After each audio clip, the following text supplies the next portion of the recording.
I have a buddy of mine named Lil Duval, who's a comedian. He's also a mentor, I guess, of mine. He just has this amazing understanding of life, has like no formal background in education or anything. He literally has just learned all these things from observation.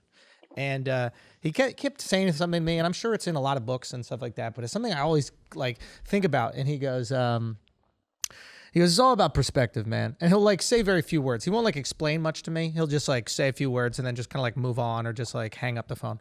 And he's like, it's all about perspective, man. And he had a close friend of his die, and of cancer, and they knew he had cancer for, I think it was like 2 years. He was supposed to have like 2 months, and then it ended up going for like 2 years. And he's like, yeah, man, it was a great gift. I go, what are you talking about? Like, your friend had cancer. He goes, yeah, but like, you oftentimes don't know when someone you love a lot is going to go away. Like, we knew, and we did everything that we wanted to do those last 2 years. And for him to look at like the person he loved, like getting cancer as like a gift, you could almost like, oh, this guy's crazy. But at the same time, like, life happens. He would always say this. He's like, life is going to happen. How you react to life is going to dictate your happiness. And I know there's certain things you just cannot be happy about, of course, but making it seem like it was a choice was like oddly empowering. And I was always curious what you would think about that. Like, how much is it your choice, how you react to these things? Well, it's always indeterminate. I mean, there's limit situations where things are so intense that your attitude is, well, it's very difficult to adjust your attitude about hunger if you're starving to death. Yeah. I mean, we can all be pushed to the point. We can be pushed past the point, I think, all of us, where we can control our reactions if the pain is sufficiently intense. Yeah. If the situation is sufficiently intense. But, in this new book, Beyond Order, the last chapter is be grateful in spite of your suffering.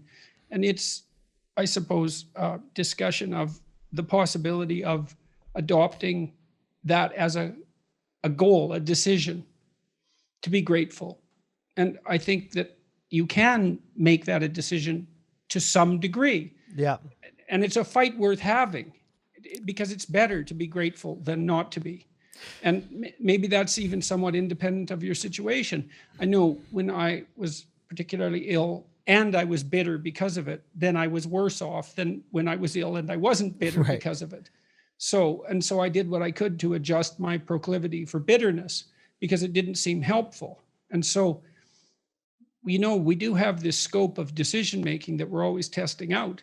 You never, it's a dangerous thing to push too hard, because you don't want to say to someone who's suffering from extraordinarily painful terminal cancer, for example, that if they just adjusted their attitude, everything would be okay. Obviously, that's a little bit on the harsh side, let's say. But by the same token, we do have the capacity to change the way we look at things, and we do the best that we can.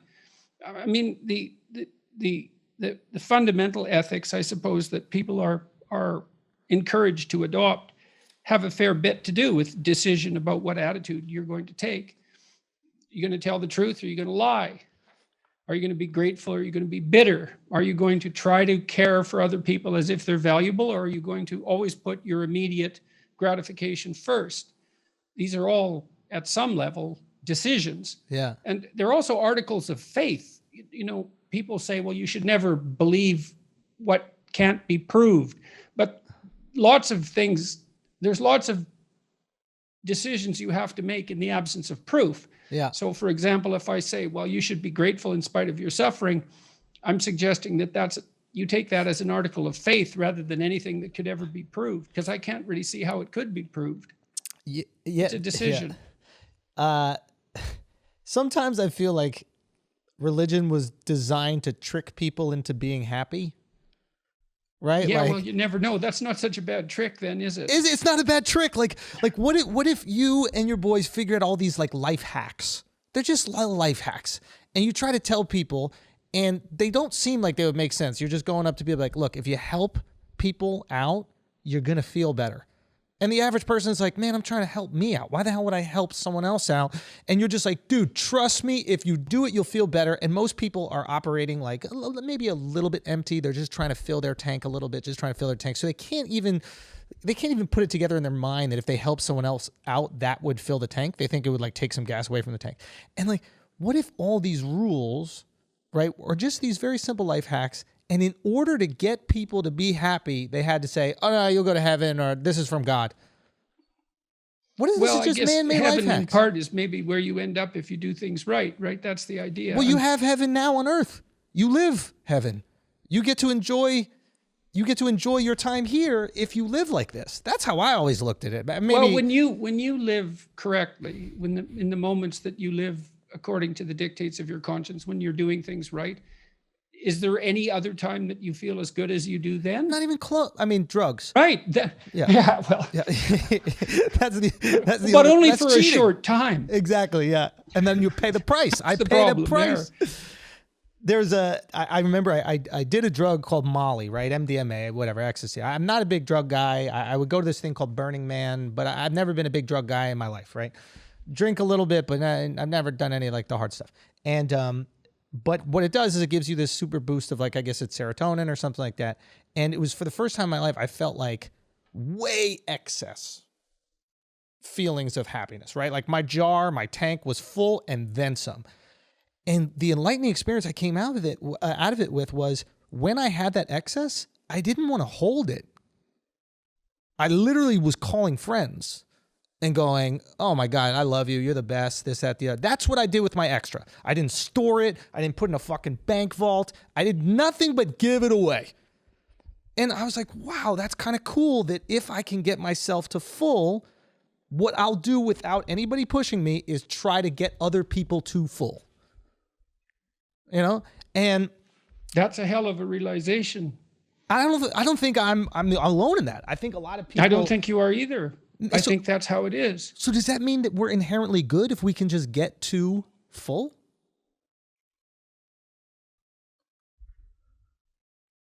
Probably. I don't know.